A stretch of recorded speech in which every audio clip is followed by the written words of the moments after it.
Di sini saya akan membuka dialog, mungkin merespon apa yang disampaikan oleh pembicara. Tapi sebelum itu, di sini ada Profesor Ali Agus yang juga dari peternakan yang tadi juga membuat jihad kedaulatan pangan bersama Profesor Maksum. Bisa komentar 5 menit, Profesor Ali Agus. Baik, terima kasih Mas Ari, para narasumber dan Bapak sekalian yang saya hormati. Selamat sore, Assalamualaikum warahmatullahi wabarakatuh. Ya. Ringkas saja, saya kira sebenarnya apa yang disampaikan oleh narasumber dan nampaknya kita semua itu sebenarnya sudah tahu apa yang harus dilakukan. Kita sudah banyak informasi-informasi itu, akan tetapi jadi pertanyaan dasar adalah terus bagaimana cara melakukannya, bagaimana cara mencapainya kedaulatan pangan, bagaimana cara mencapai kemandirian pangan. Ini saya kira pertanyaan krusial yang harus kita bisa rumuskan dan kita bisa kerjakan. Kalaupun ada yang mengerjakan, tapi namanya tidak sungguh-sungguh. Oleh karena itu, kenapa beberapa tahun terakhir ini kami akhirnya menambah satu kata. Tidak cukup kita hanya paham, kita tahu, tetapi harus bersungguh-sungguh ketika mengerjakan. Oleh karena itu muncul kata jihad itu seperti disampaikan oleh Pak Maksum. Dan kawan-kawan dari Universitas Gadjah Mada, kita mencoba membantu merumuskan, ya siapa tahu ada makna yang bisa bermanfaat, yaitu dengan konsep jihad. Jihad itu maknanya adalah sungguh-sungguh. Ya, kalau setengah-setengah hasilnya setengah-setengah. Ya, oleh karena itu dalam konteks jihad kedaulatan pangan itu juga ada usaha-usaha gerakan anti korupsi. Kenapa anti korupsi? Karena yang kita makan itu idealnya agama apapun itu makanan harus halal. Zatnya halal, tapi kalau proses perolehannya nyuri, gosok, ngerampok, korupsi dan sebagainya itu menjadi haram. Oleh karena itu saya kira kita harus mulai gerakan untuk itu, yaitu gerakan jihad kedaulatan pangan. Kita bersama kawan-kawan mencoba untuk itu. Oleh karena itu beberapa pertanyaan yang saya sampaikan sebenarnya bagaimana memformulasikan serta mengimplementasikan.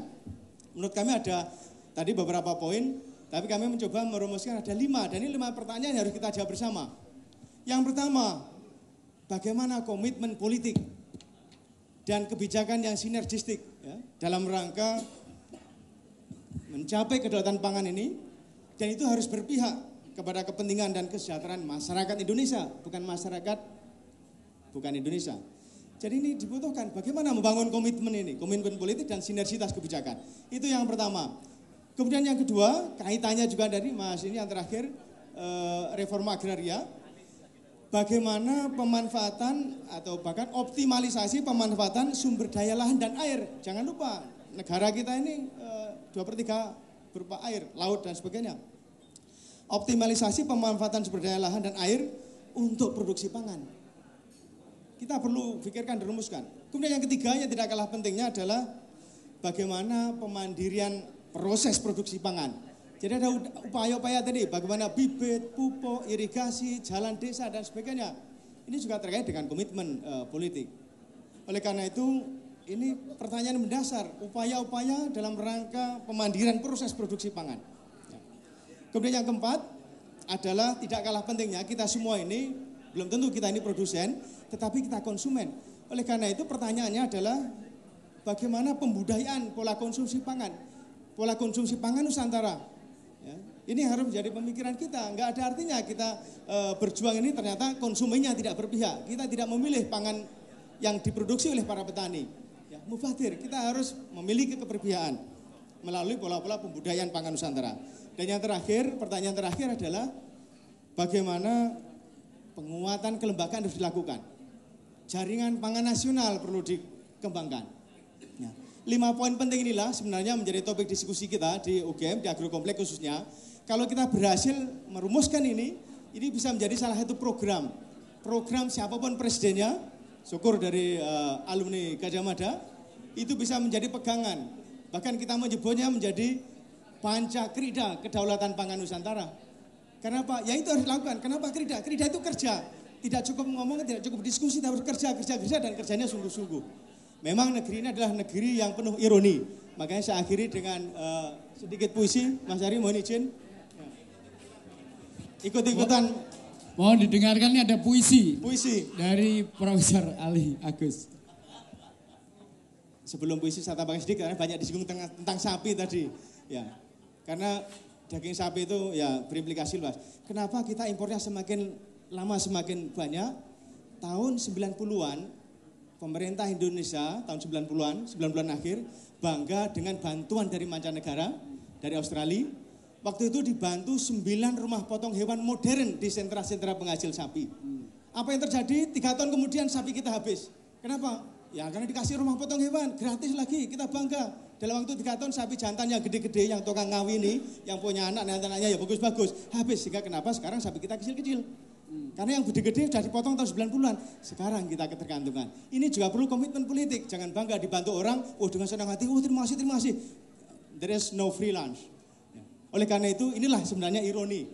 Saya punya puisi namanya Ironi Negeri Tapi.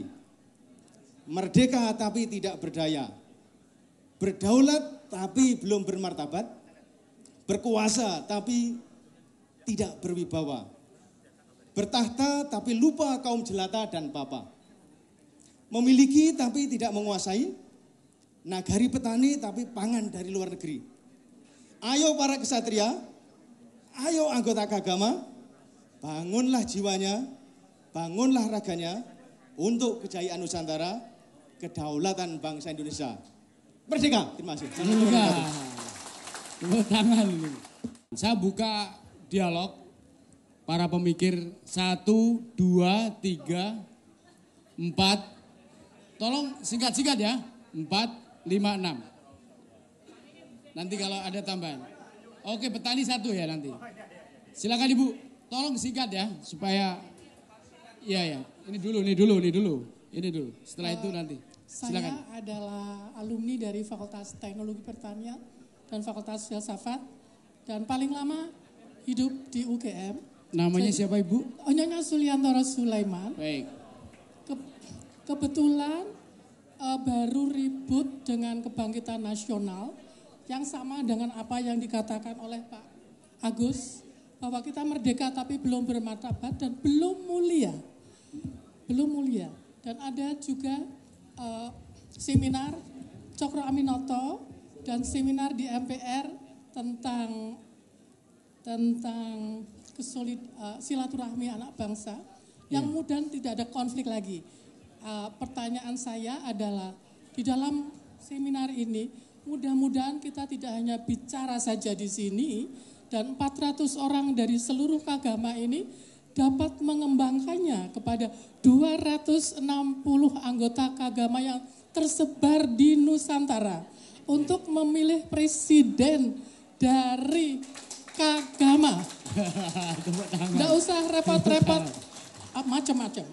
Tetapi untuk memilih presiden dari Kagama sehingga semuanya itu akan menjadi kenyataan. Dan menurut saya yang harus diperjuangkan juga adalah keterlibatan para perempuan di seluruh Indonesia ini untuk para petani yang memang banyak yang tidak mempunyai tanah, buruh tani, ya toh Pak, buruh tani banyak, dan petaninya petani yang paling kecil, sehingga yang harus dimanfaatkan adalah soal kerajinan, dan kebetulan saya sekarang menjadi ketua paguyuban batik yang sudah menjadi inskripsi dari UNESCO dan bersama-sama Pak Sultan Hamengkubuwono X sudah mendapat muri dunia untuk batik dengan warna alam. Batik Indonesia dengan warna alam yang akan kita jadikan cenderamata untuk pariwisata dunia di Indonesia. Terima kasih Ibu. Terima kasih. Terima kasih Ibu. Yang kedua, nama saya Sudadi, alumni dari Fakultas Pertanian Gajah Mada. Sudah 40 tahun sebagai praktisi agribisnis dan ekspor di bidang bioteknologi. Saya sangat tertarik saya kaget pada waktu 2-3 bulan lalu membaca Kompas, Profesor Andreas menemukan pupuk biologi, pupuk hayati dengan kandungan 10 mikroba. Itu sama dengan ngelangkai saya, Pak. Karena apa? Gajah Mada ini sudah 10-15 tahun saya meneliti dan sudah mematenkan produk bioteknologi ini yang biangnya ambil dari Gajah Mada. Kalau IPB dari mana ya? Sendiri Pak ya? Sendiri. Saya nggak punya yang namanya Bacillus thuringiensis, nanti saya beli dari Bapak. Prof. Jadi Buat begini Prof, bisa, Pak. saya Buat ini sendiri sudah bisa. selama 40 tahun, satu-satunya alumni Gajah Mada yang kerja di swasta, ikut orang asing, saya ingin belajar disiplinnya. Delalahnya kok dalam perjalanan malah jadi direktur BUMN. Oke.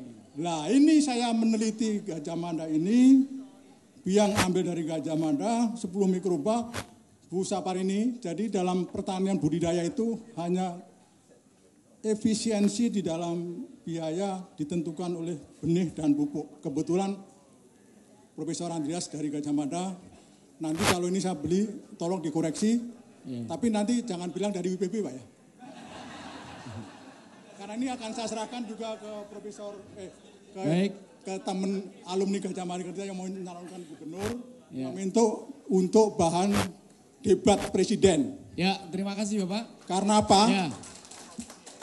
Jadi ini pupuk biologi ini Pak, nanti bukunya udah beredar di Gramedia, boleh. Pupuk hayati, pupuk organik, jadi budidaya tanaman organik hanya memakai pupuk organik dan pupuk hayati. Baik Pak, cukup Pak. Terima Oke, kasih. ini akan saya serahkan Profesor. Ya, nanti diserahkan. Nanti juga saya serahkan ke Pak Jokowi. Siap, mantap. Untuk bahan diskusi, karena apa? Dengan pupuk ini Indonesia akan mempunyai daya saing. Mantap. Nah, Ya, terima kasih. biaya 50% turun 50%, produksi naik 35%. Mana ada teknologi itu? Ini dia. Ya, yang penting begini. Sekolah-sekolah pertanian, ini maaf ya, para profesor mengabaikan intelektual bahwa pertanian itu bisa dengan apa adanya, dengan tanpa keterampilan, tanpa keahlian. Dengan keterampilan saja, ini lantas bagaimana dengan universitas, fakultas, dan lain sebagainya.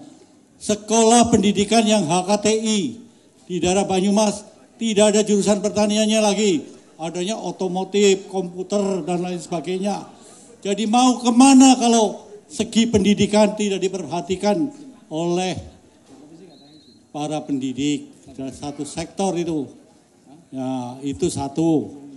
Tapi yang selanjutnya di sektor pertanian ini bagaimana kita bisa berdaulat, bisa mandiri, ini karena kita sendiri tidak bisa menemukan inovasi dengan baik, bibit dan lainnya sebagainya ditemukan.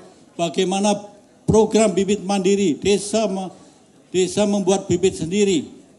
Nah, itu bisa berjalan kalau tanpa keseriusan. Ada dari yang pengalaman asing atau mana, bagaimana bisa menjadi sang hyang sri dan lain sebagainya. Itu saja. Terima kasih.